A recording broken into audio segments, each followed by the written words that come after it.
This takes me a second. Okay, yes, go away, recording note, share screen. All right, can you guys see that? And can I turn this into a slideshow? Because, there we go. All right, are we good to go? Yes, anybody? We can see, yes, we can see.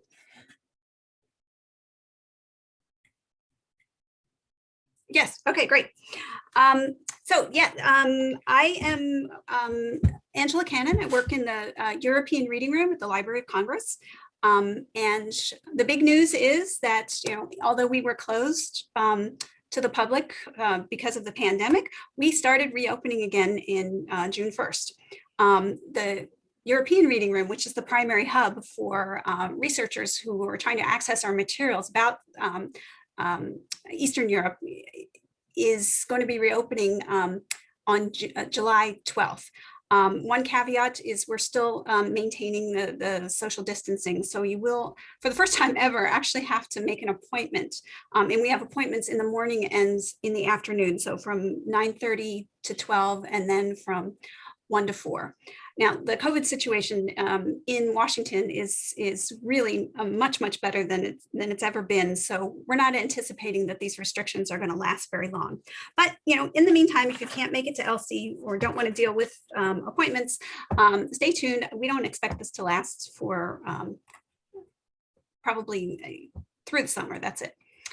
Okay, but the big news is our interlibrary loan is open, and I wanted to tell you that you can borrow books and microfilm.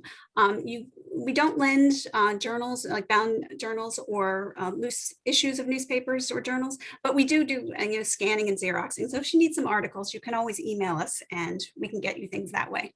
Also, of course, rare books and manuscripts do not go out on interlibrary loan, but we do participate with international interlibrary loan in case there's any of you working with institutions abroad. The one caveat I have is because our interlibrary loan office is so very busy, we always ask that you check your citation before you submit that interlibrary loan request. And of course, the Slavic Reference Service are masters at citation verification, so they can help you. And of course, you can always contact any of us at the Library of Congress. So why would you want to come and use our collections? Well, we're the largest library in the world. We collect over 470 languages. We have about 170 million items in our collections. 25 million of those are catalog books. And when I say items, I don't just mean books. I mean also microfilm reels or manuscripts or recordings or photographs. So we collect in a lot of different areas. So all of this adds up to 838 miles of bookshelves that are served through 19 reading rooms.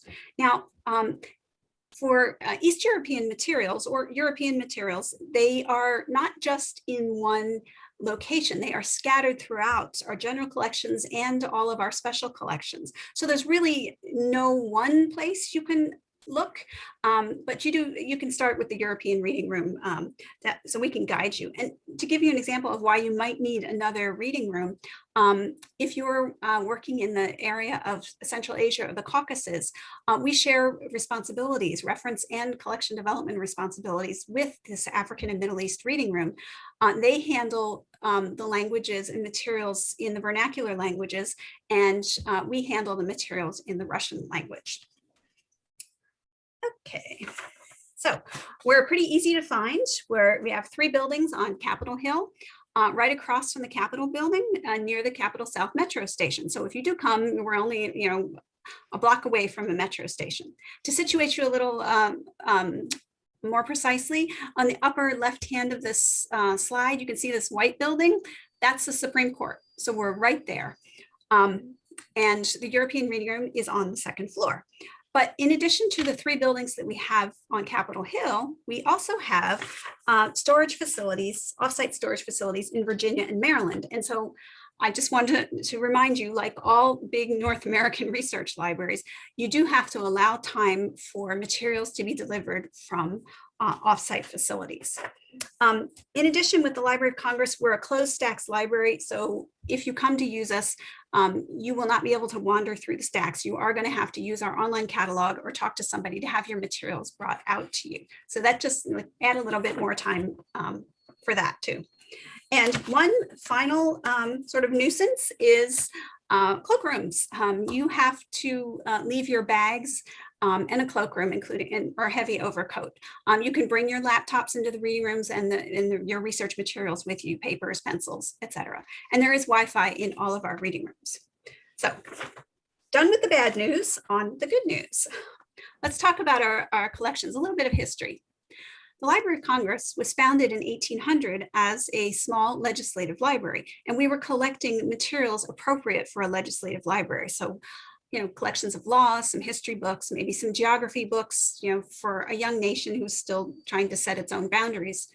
But we quickly changed our focus and expanded it to collect in all subject areas, so that today we collect in all areas and all languages, with the exception of clinical medicine and technical agriculture, because there is a National Library of Medicine in Bethesda who handles the clinical medicine.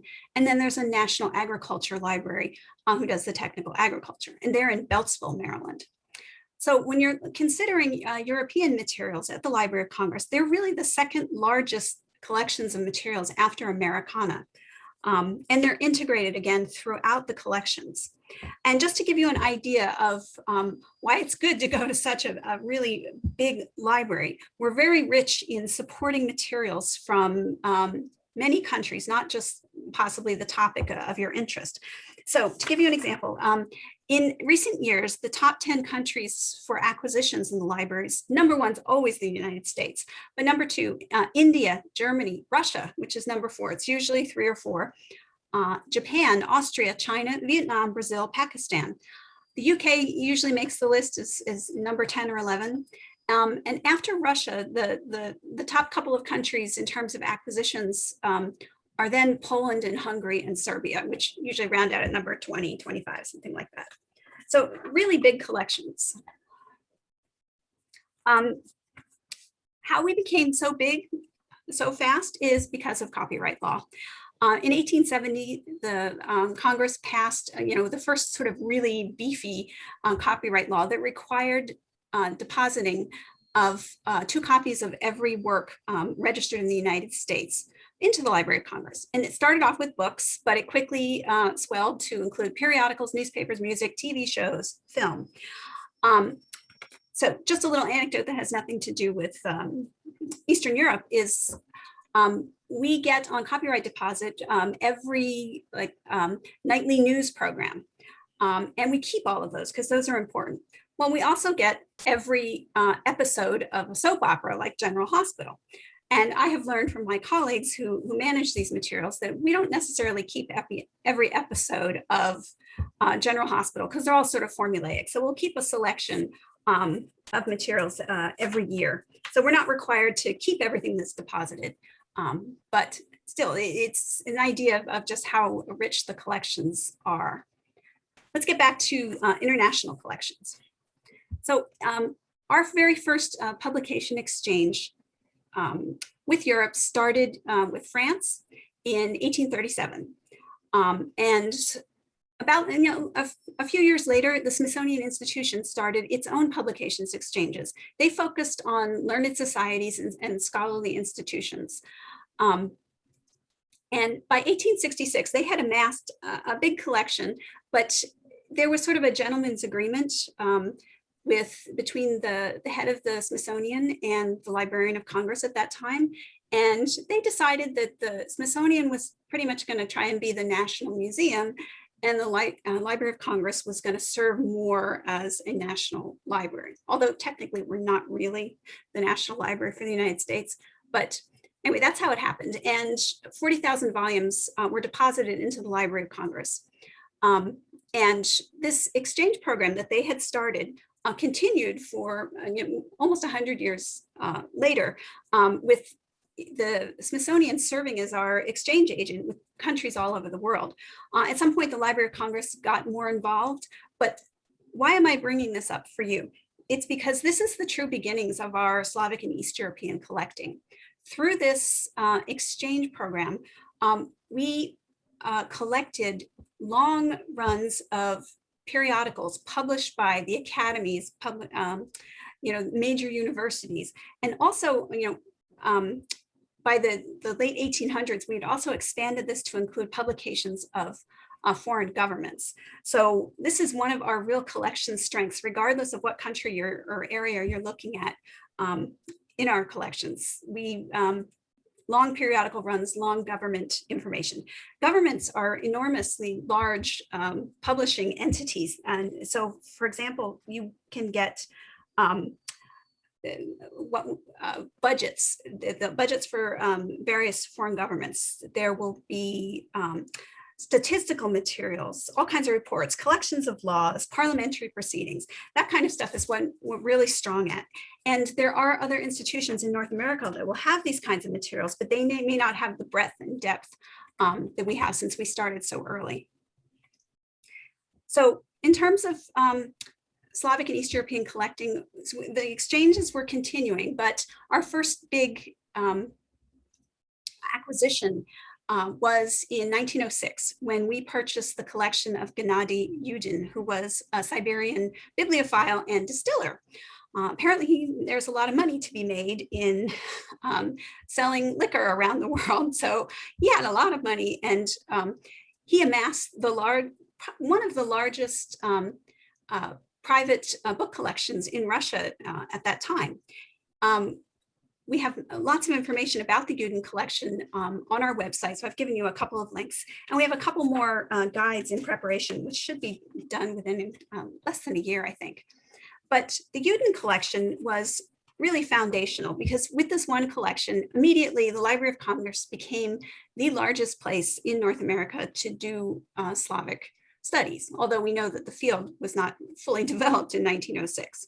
So we purchased 80,000 volumes for $40,000. That's essentially 50 cents a book. Within this collection, there were extensive periodical runs. So besides what we got with the Smithsonian, we now have extensive runs of materials like commercial publishers, art publishers. There's provincial gazettes, and he was from Siberia, Krasnoyarsk, and so he was very interested in Siberiana. So we have quite an amazing collection of sort of ethnographic materials from the Russian Empire. So this is one of the things that we're noted for, is our pre-revolutionary Russian collection. So after 1906, the Library of Congress said, oh, well, we've done our job in this area, that's it. So whatever materials were still coming in on the exchanges, but we weren't doing a lot of purchasing. There was a little bit of purchasing of collected works of noted authors, maybe some reference books, but nothing systematic, nothing deep. We started a little bit more heavily after World War I, but really it took World War II for us to start paying attention. So it was right at the end of World War II that we established enormous systematic collecting procedures and programs, involving purchases and exchanges, and not just of contemporary materials, but also many, many retrospective purchases to fill in publications from the past. One of our specialties was SciTech materials, and this was important because other North American libraries who collected in the area of Eastern Europe weren't that interested in SciTech. So the Library of Congress took that on to fill a gap in the national collections, but also there was tremendous interest on behalf of the other government agencies that wanted to know, for open source intelligence reasons, what the status of technical knowledge was behind the Eastern Curtain, or the Iron Curtain, sorry. So this enormous collecting continued all throughout the Cold War period. After the 1990s, we were still very interested, but with the disintegration of the Soviet Union and Eastern Bloc, our established book distribution systems kind of fell apart and had to be reestablished from scratch. In addition, many of our colleagues in libraries in Eastern Europe had significant financial difficulties and were unable to maintain exchanges to the extent that they did before. So our collecting has lessened a bit. We can see that the reductions in exchange have hurt us in numbers, but we're still collecting heavily. It's just unfortunately not quite as comprehensively as in the past. So at this point, I just want to sort of summarize and tell you where you might expect to see some gaps in our Slavic and East European collections. Well, 1907 through 1916 is probably the weakest point in terms of Russian. Although we did go back and do many retrospective acquisitions, that's still an area where you should expect we're going to have some gaps. Films and documentaries. Although we have a wonderful motion picture broadcasting and recorded sound division, we do not collect systematically for films and documentaries from any of the countries of Eastern Europe. Our biggest collection is probably for Russian, and in particular the silent film era. But you will find pockets of strength, but we are not doing the same level of collecting for this area the way many of the North American libraries are, who have to sustain teaching with these materials. Diaspora materials are always a problem. We do have strong collections in the diaspora, but because diaspora titles or publications don't necessarily follow traditional book distribution systems, it takes a little extra effort to get them. And so some of our collections are better than others, depending on which country or group you're looking at. Foreign dissertations. This is a problem because we have a prohibition against acquiring foreign dissertations. Our preference is to wait until a dissertation is turned into a published book and then get the book. This is not, however, applied to US dissertations. We collect US dissertations very heavily. So you can, the traditional way you find US dissertations is through the database. It's called Digital Dissertations. And so you'll see materials in there, maybe like the mid-90s and forward. And then there's some institutions that have gone back and retrospectively digitized all their dissertations. Well, in addition to having this database, we also are going back and buying microfilm and microfiche of any dissertation that's made available in that format from the United States. So we have an enormous collection of these, and most of them are not cataloged. We use that database as our like discovery means. So you will need to ask for help if you're looking for US dissertations. And the last area where you should be aware that we're probably not as strong as you might think are manuscripts and archival materials. Again, we have a magnificent manuscript division, but it really focuses on Americana. So in order for materials from our countries or our regions to get into our manuscript division, they have to have some sort of American connection. So for example, we might have the papers of or archives of a Russian emigre journal that was published in New York City, but we would not accept similar material for a journal that was published in Paris. Because there's no American connection. Where you might expect to find more materials in this area is if, for example, we might have the personal papers of an American diplomat who served in one of our countries. The papers of Averell Harriman are a good example. We have those. And we have the papers of Charles Dickinson, who was the first envoy, US envoy to Bulgaria. Okay, and so anyway, if you're looking for manuscripts and archival materials for this area within the United States, Hoover and Columbia are much stronger than we are in this. So let me just take now a couple of countries and give a few more details about those countries. But of course, this is a lick and a promise. So in 40 minutes, I can't do an awful lot, but you're more than welcome. And I encourage you to contact me or any of my colleagues if you have more questions. So the Russian collection is the biggest, of course. It's about 800,000 volumes in Russian and an additional 800,000 about Russia in other languages, in particular languages of the former Soviet Union. We add about 16,000 items per year. And again, an item is not just a book, it could also be a microfilm reel or a journal issue. The Yudin collection is our founding collection, and so our pre-revolutionary Russian collection is outstanding. And again, it has extensive coverage in all subjects. Our oldest book in the collection is the 1564 Apostle by Ivan Fyodorov. And this came in the Uden collection in 1906 for 50 cents. That was quite a bargain. Examples of a few recent acquisitions are the new 2017 Arctic Atlas, which sort of reflects Russia's increased activity in this area. We're starting a collection of comic books and graphic novels, and also beefing up our collection of books and magazines about substance abuse in Russia. The link here is to remind me to tell you that on the European Division website, we have overviews or descriptions of our collections for all the countries of Europe or regions. And you should look there. It's about 6 pages that will give you our strengths and weaknesses and highlights, so, not just from our general collections, but also from our special collections. Might give you a better idea if you need to visit us at some point. These are just some pretty photos of recent acquisitions.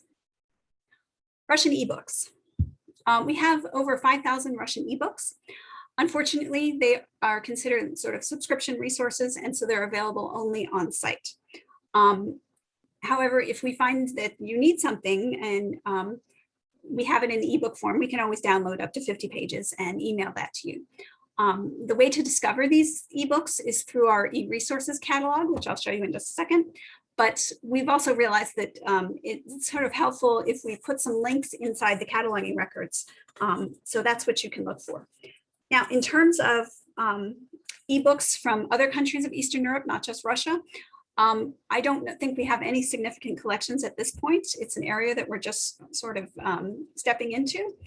We have maybe a dozen or two from Belarus, but it's primarily Russia at this point. Okay. Bulgarian collection. We're the largest in the US, very strong in history, literature, and social sciences. And that's true of pretty much any of the East European collections. With also, for some of the collections, the SciTech is a little stronger than others. We've got some bibliographies, including our newspaper bibliography, which will tell you exactly which titles we have, whether we're subscribing to it currently or whether we have it in the past on microfilm. And we update the newspaper bibliography once a year. The journal bibliography is a little out of date, but it can still give you a good idea, like an overview of the kinds of materials we collect. And we also have a wonderful rare book collection of materials from the National Revival era of 1806 through 1878. They're in our rare book collection, and most of them are not cataloged, but I know exactly what we have. So if you're interested, let me know. Czech and Slovak. This is one where the emigre literature and the diaspora literature is particularly strong, and it includes also Samizdat literature from the Cold War era. As examples of East European materials that are available in all our different special collections divisions, we have many scores by Svetlana Dvorak and Janacek. We have in our rare book collection a collection of pre-1800 works by Comenius, and our whole art etchings will be in our prints and photographs division. Hungarian collection, equally large, and this one has a special focus with Hungarian minority publications from other countries of Central and Eastern Europe. For example, we're getting a current Hungarian newspaper from Serbia, and we're trying to get other materials from Serbia. We have some newspaper bibliographies, and one of our special collections was the Feleki collection of early Hungarica. We got that in 1953. All right, so let me just stop here for a sec and hit one of the sort of more practical tips here. WorldCat, you all know, is one of the best ways to find materials. And you'll find Library of Congress titles in there. In particular, if you're working on a contemporary topic, all of our stuff will be in there, except for some things that are, we still have a large cataloging backlog of materials from the last several years. But the pandemic made that a little bit worse, but we're working on it. However, if you're looking for materials from Eastern Europe for an earlier time period, so basically before 1970, you're not going to find a lot of our materials listed in WorldCat. And that's because when we did our catalog conversion into online catalog format, many of the international collection records were not sufficient. They're not good enough to be loaded into WorldCat. So they're only available in our online catalog. So I'm just going to strongly encourage you, if you're looking for older materials, don't discount us, but be aware that you absolutely need to have a look at our online catalog. We also have an electronic resources catalog, and I have a slide for that in just a sec.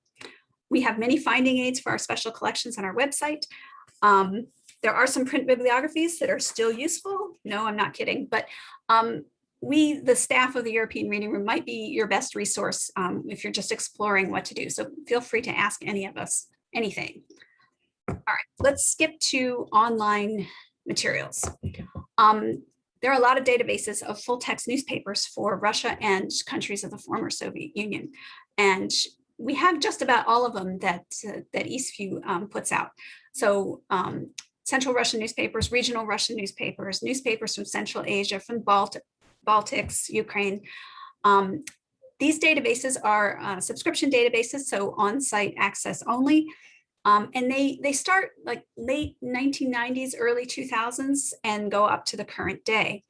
But in addition to that, there's also a number of these titles that have been retrospectively digitized. They're full text, full image. So we have the biggies, Pravda, Izvestia, Litgazeta, but there's some other ones that may not be as readily available in other libraries. So Gudok, Kavkaz, etc. Now, for the other countries of Eastern Europe, is there an equivalent database or set of databases to get these newspapers? There really isn't. And it's not just a gap in our collection, it's sort of a gap in the profession. There just isn't a good database that has this kind of retrospective coverage of newspapers from Eastern Europe. So to compensate for this, we have created some finding aids with our holdings. We have I think we have the largest newspaper collection for most of these countries in the United States. But with this kind of material, pretty much you're probably going to have to use some sort of library or archive within the country of interest because there simply isn't as much of this available in North America as we would like. So we have many titles on microfilm. We are continuing to subscribe in print and convert into microfilm or to digitize. So newspapers. So let's talk about journals. This is about our print journals for all of Eastern Europe. We're continuing to subscribe to over 3,000 current periodicals. As for how many older journals we have in our collections from this region, I don't have a clue, but I can give you a few examples. So from Croatia, we have about 900 titles. From Serbia, about 1,900. From Hungary, about 2,700. And Russia, I don't know, tens of thousands. So we have a big collection, but we don't really have good statistics on exactly what we have. So the content of this collection, I've already discussed the types of materials coming from exchange. So the scholarly institutions like academies and universities and governments. The Uden has given us, really good coverage of pre-revolutionary Russia and Russian Empire. So this would not just be materials published in the current territory of Russia, but also in the former Russian Empire. So Poland and Ukraine, etc. And we continue to collect heavily in journals, but the post-World War II era is especially strong.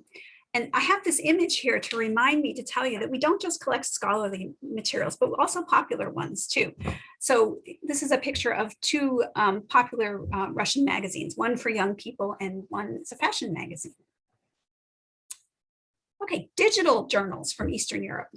Again, the vendor Eastview has many databases with different types of Russian and Ukrainian and some Baltic periodicals, military and security periodicals, government periodicals, the classic sort of humanities journals. We also, I think, are either one or the only one of two, or possibly the only library in North America to have the database of the Academy of Sciences journals from NOOCA. That's very sci-tech. The coverage for these online journals, usually back to the 2000s, but again, really major titles have been digitized in full.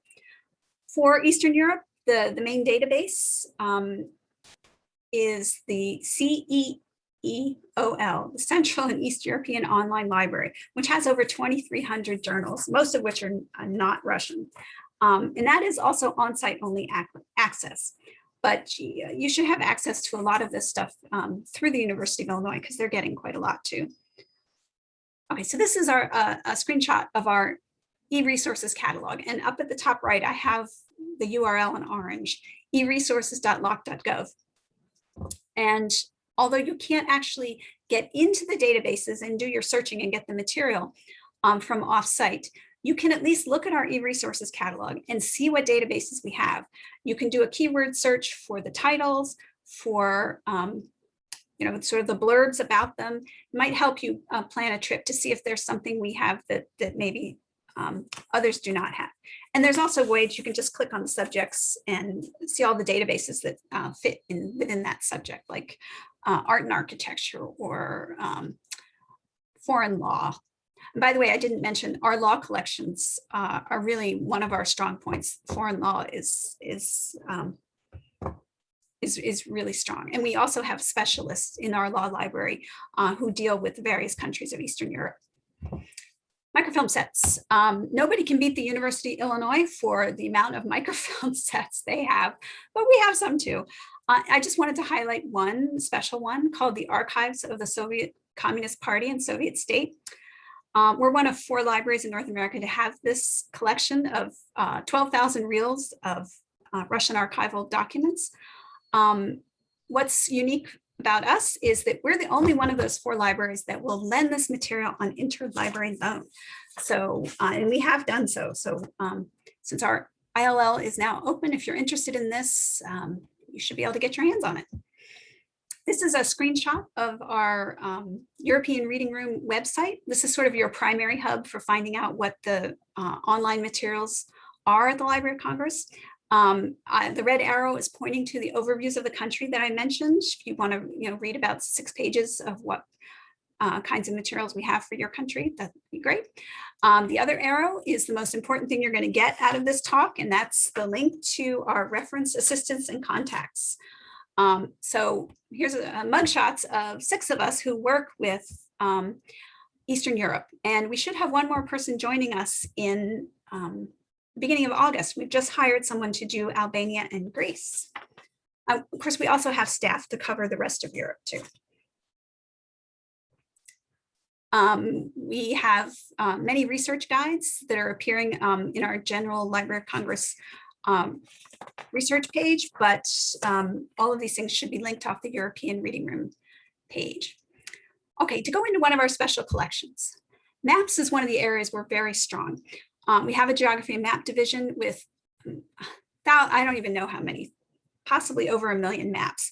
Many of them are in print. Some of them are uncatalogued. You can find out about them through our online catalog.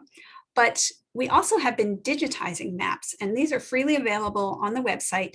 Just to give you an example of the coverage for our countries, I searched Albania, got 24 maps, digitized maps. I searched Russia, 565 digitized maps.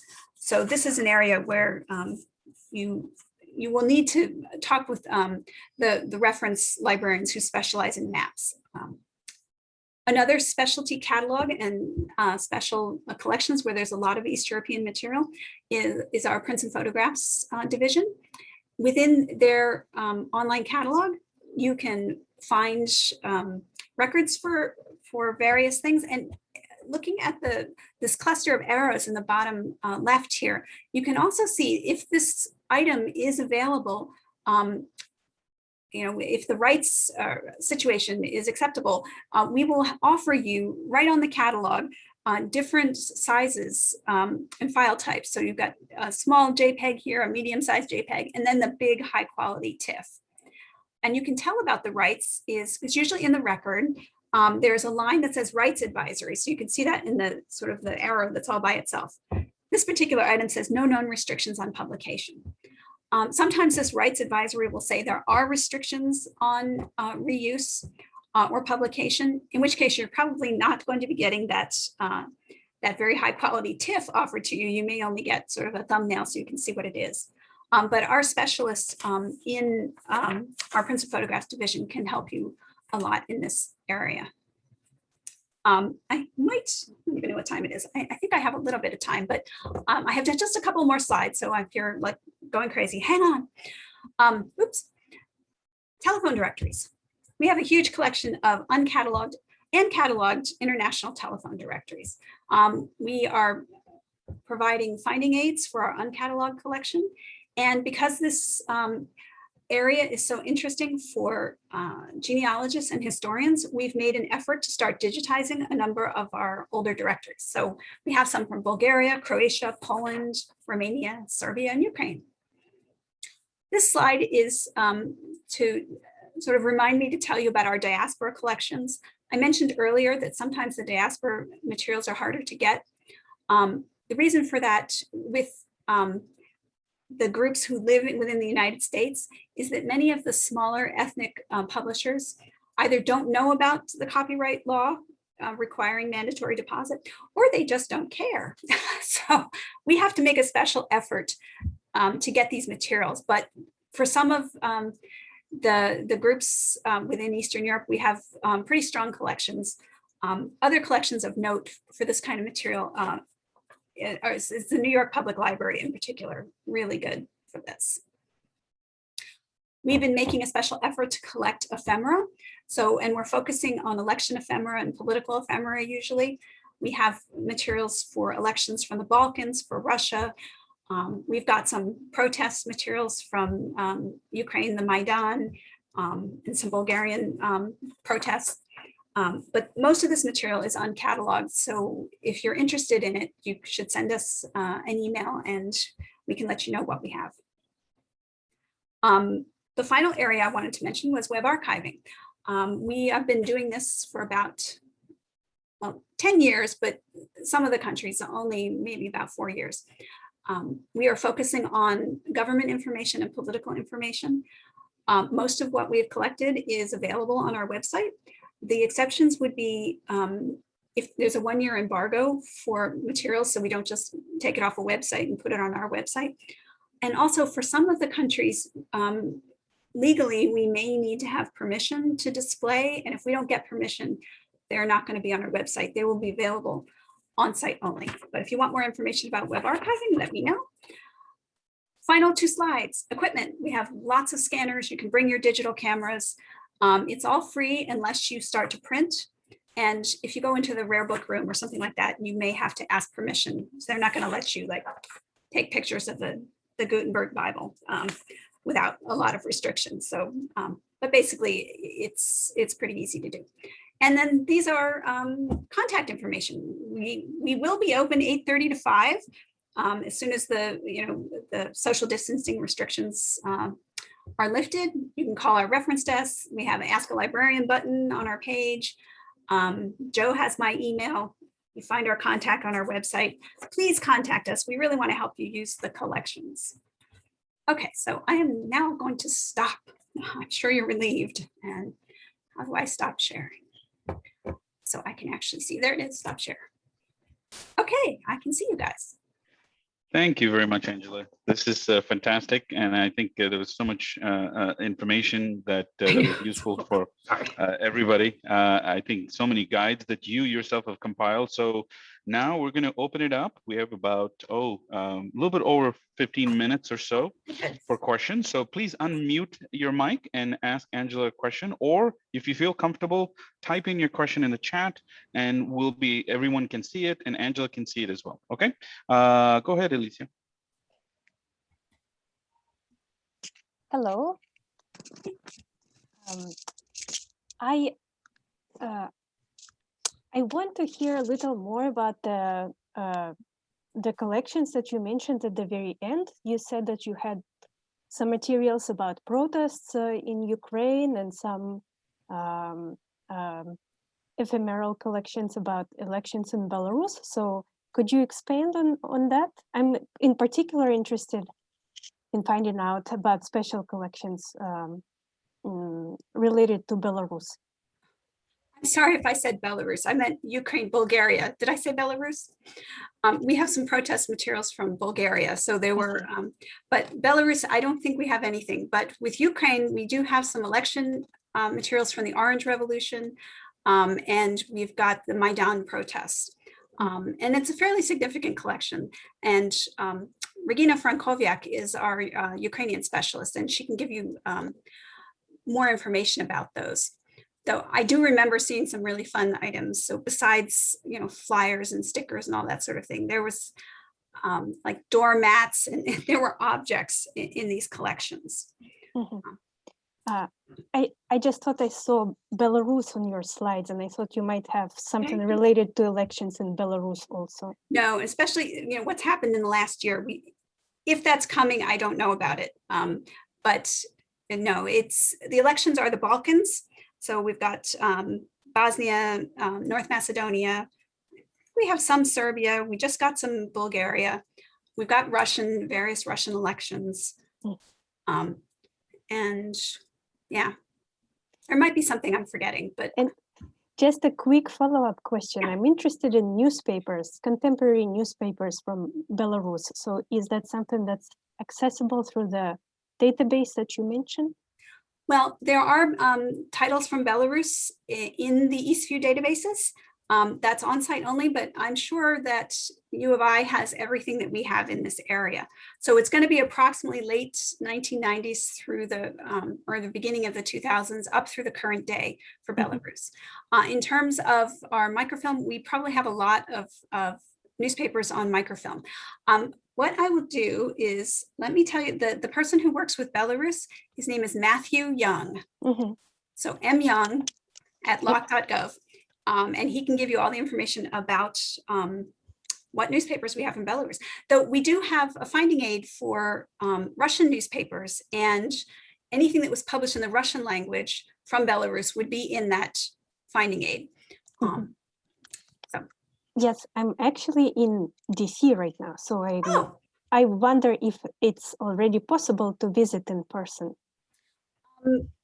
I think next week they're actually opening the main reading room, but our reading room, the European reading room, doesn't open until July 12th.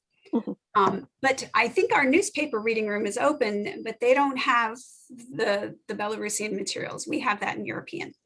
But why don't you send me an email and I'll forward it to you or to Matt, and we can see about getting you in and see what's happening, because it's all starting to open. And it's building by building, because we have to allow for the Capitol Police to staff the buildings. So we started with the Madison building, which has a lot of the special collections reading rooms. And I think next week we're starting with the Jefferson building, including Maine. And then 2 weeks later, it's going to be all the international collections reading rooms. Thank you very much. Sure. Anyone else? Yes. Angela, I'm Jessica Hadale. I'm from Carleton University in Ottawa, Canada. And I plan to visit the Library of Congress in the fall, in October probably. And so I'll follow up with you a lot more, but I just wanted to ask you preliminary questions. I'm interested in Georgia, particularly Imperial and Soviet Georgia. I'm looking at rivers actually in the country.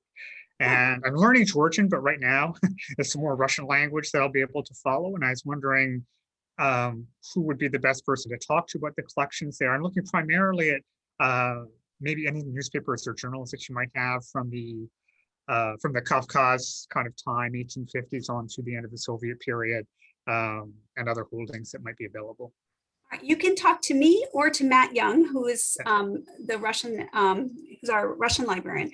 But we just happen to have hired a new Georgian specialist. Oh, wow. Maybe 6 months ago. And because of that, I can't remember his name, but I know who you are. So I will send you their contact information. This person does Georgia and Armenia. And we also have a Georgian specialist in our acquisitions section. So they cover the two countries, and between the two of them, they have pretty good language skills. And so we should be able to find out something. But mainly Georgia is covered by our African and Middle East division. But I'm going to send you the name of the Georgian specialist. Okay, great. And by the way, I think we met years ago when I was in the Slavic Yes. Refuge Service. Yes, we did indeed. Yes. Oh, and if you're interested in rivers, anything that has to do with maps, Mhm. tremendous map section Perfect. with all kinds of Russian and Russian Empire resources. Perfect. All right. I'll see you in late October. Okay, great. Anyone else?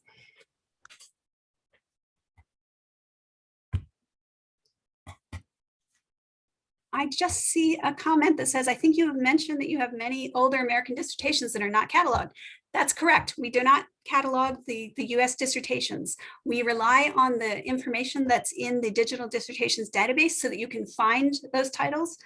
And then if there's something you want that isn't available immediately through the database as a PDF, then you would ask us. This material is held by our Microform and Electronic Resources Center. And basically what they do is they use the dissertation abstracts number in there, and they look to see what we have. It's very good coverage from at least 1960 on up.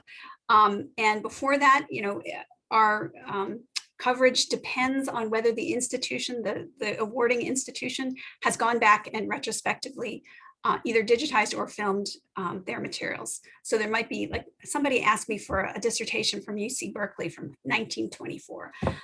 And we didn't have that one. We had all kinds of other dissertations from Berkeley, but that's not helpful. But so there are occasional gaps in that, but that depends on the awarding institution. Now, does anybody want to read me the chat stuff? I mean, I can start looking at the chat, or Hi, Ken. We had a question from Amanda that said, if we would like to access materials offsite, do we need to work through our own institution's ILL service, or do we contact you directly? by offsite, you mean if you're offsite and you want to use our materials, or by offsite, you mean offsite storage? Sorry, Rebecca? that was me. Can you hear me? Yeah.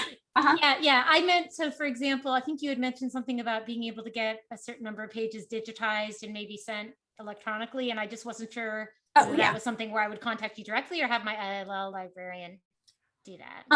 If you just need an article or two, you should email a reference librarian personally. It's much easier to do that. If you go through ILL with Xeroxes or something like that, they're probably going to send you to our photo duplication service, and they're going to charge. So if it's a reasonable amount of material, we'll just do it for you for free. So yes, somebody says, can you say the name of the Ukrainian specialist again? Her name is Regina Franskowiak, Frackkowiak. And her information is on a European website. So what else is in here? Telephone directories, newspapers, digital collections. Any other questions? I'm not just seeing lots of links here. Okay. All right. Looks like we still have 8 minutes. Anybody want to torture me about anything else? It's fair game. I tortured you for 40 minutes. And I just want to jump in and add something that, during the pandemic, I just want to acknowledge Angela and our colleagues. If we needed anything to support scholars like yourself in the session room, we would reach out, of course, to our colleagues in the Library of Congress, specifically Angela and Matthew Young. And their support has been extraordinary in the sense that they would go in, scan some articles for us if we don't have something at University of Illinois. So there's definite camaraderie there, and I personally want to thank Angela for everything she has done for all of us. But that's what it's all about, supporting each other. Well, you're being very kind because you saved us. You were the only library, I think, that stayed open during this whole time, and you saved us any number of times. I put my email in there in the chat. I also put the email of Matt Young, who is the Russian and Belarusian librarian, and Regina Frakowiak, who does Ukraine, Baltics. What else does she do? And Poland, of course, that's one of her specialties, and Czech and Slovak. So the only other person would be, I think, this is Taru Spiegel, who does Estonia. And we have a new Hungarian Romanian specialist, and I don't know her email off the top of my head, but her name is Yuzia Datso. Okay. Say again the name of the specialist for Central Asia. If it's someone who's dealing with Russian materials, it could be Matt Young, or it could be myself. If it is, you're looking for materials about in the vernacular languages, it would be Joan Weeks in our African and Middle East division. And there's also Hirad Dinavari, who does Tajikistan and other Persian related languages. And I can't remember the name of our brand new Georgian Armenian specialist, but he's also in African and Middle East. And I'm going to send that to Joe and to Jeff. Yeah, and I know that we're kind of a big, complicated library, so we are here to help you sort of wend your way through all these different divisions and all these different staff and the collections. So feel free to ask us. We will always try and help.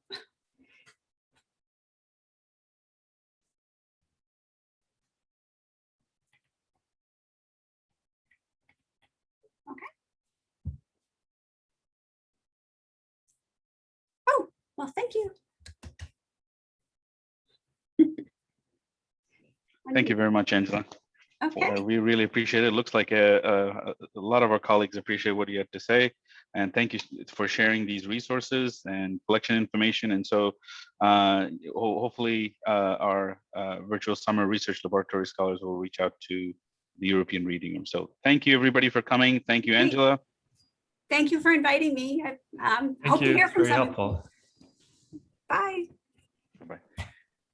All and right. just a reminder to all of you, we have another follow-up session coming up with another important library, this time the State Public Historical Library in Moscow will be joined by their director, as well as specialists from user services and duplication services, and of course curators from the special collections. So hopefully you'll be able to join us, because they're going to be talking to us about the current policy for visiting scholars. So please join us, and we sent an email to you with all of the Zoom registration links. So thank you so much.